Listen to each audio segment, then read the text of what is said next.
Today our story brings us to Texas, the Lone Star State, where you cross a border without even crossing a border.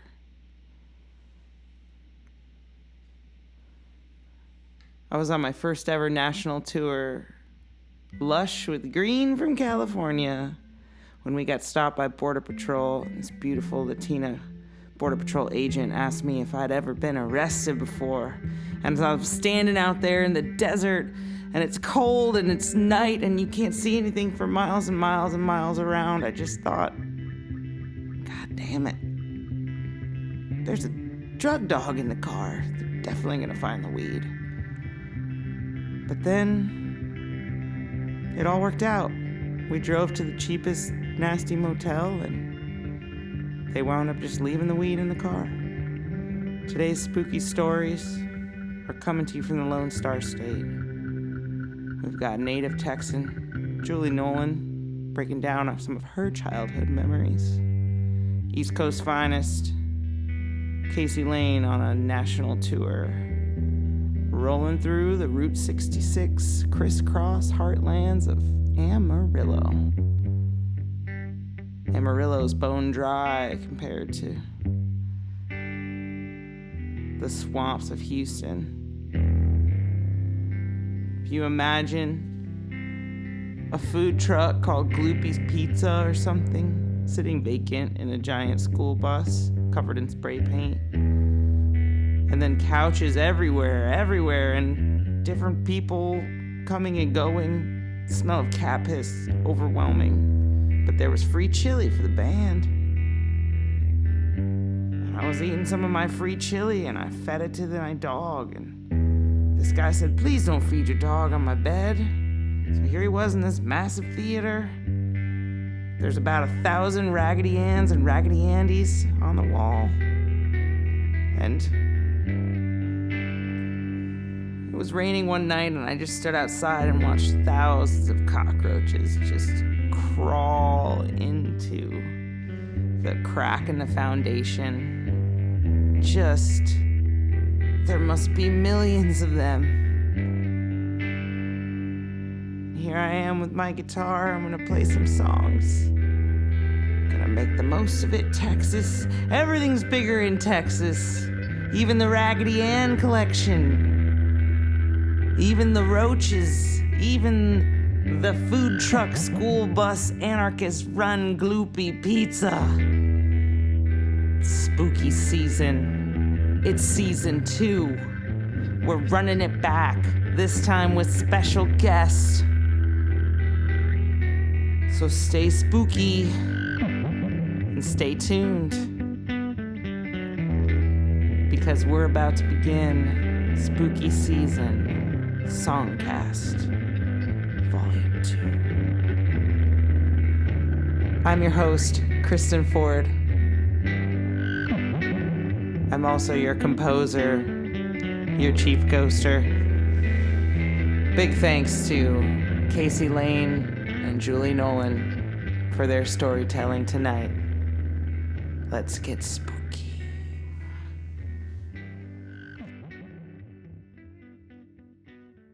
Hey, this is Kayce Laine, and this is my spooky story. So, they say that zombies do not exist, but I don't think they've ever been to Amarillo. And about a decade ago, I was doing a West Texas tour, which already sends a shiver down my spine to think about. And on the way to West Texas from East Texas, we had to take back roads through farmland because of a tornado that had shut down all of the interstates in Texas. As we drove through these remote farmlands, we hit insane flooding and drove a Honda Accord in puddles of water, sending water and rain over the hood of the car. We thought we were going to die, but we didn't. We made it to Amarillo that night just in time for sound check. When we arrived at the venue, no one could find the sound man. Eventually, they found him passed out in the office in the back, and went on a wild goose chase to find cocaine for him, to wake him up so he could do the gig. Didn't take long for them to find cocaine. Probably might have been meth. After we got a sound check, I had to grab a beer because I hadn't eaten all day except for a bag of flaming hot Cheetos. I get a beer and I start to think I would love some food. And I heard there was a taco truck in the back. So excitedly, I went to the taco truck. As I approached the window slid open and a toothless woman with very thin gray hair said, "What can I get you, sweetie?" I immediately knew the words coming out of my mouth would be met with deaf ears. I said, "Do you have any vegetarian options?" And she said, "No, but I can put some lettuce on a tortilla for you. Or take the bacon off the bacon-wrapped jalapenos." I declined both of these offers and went back and got another beer at the bar. I sat at the bar stool, and a man came up to me, and the first thing he said to me was, "Meth is a real problem in this town." I didn't know how to respond, but I said, "Yeah, don't get into it." And he said, "It's too late." I played the show, came back off the stage, went back to the bar to get another beer. The next act was performing. It was a laser show. It was a whole thing. The same guy came back up to me, and he just goes, "There's spiders crawling all over me." And I realized in that moment that he thought that the lasers from the laser show were spiders. And he was scratching and scratching his skin, hoping to get the spiders away. I immediately retreated to the vehicle, got in the passenger seat, locked the doors, and tried to sleep in the parking lot. I knew from that moment I would never come back to Amarillo. The zombies are alive. The meth heads are alive. The cocaine is flowing, and I will never return.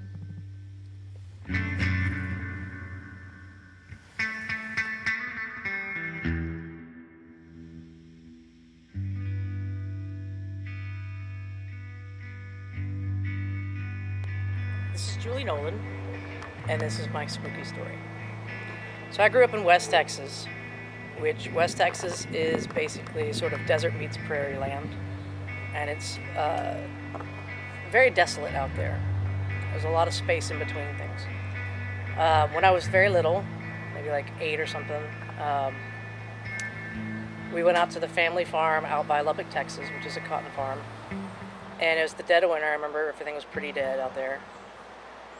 And we walked over to this like small kind of ghost town that had a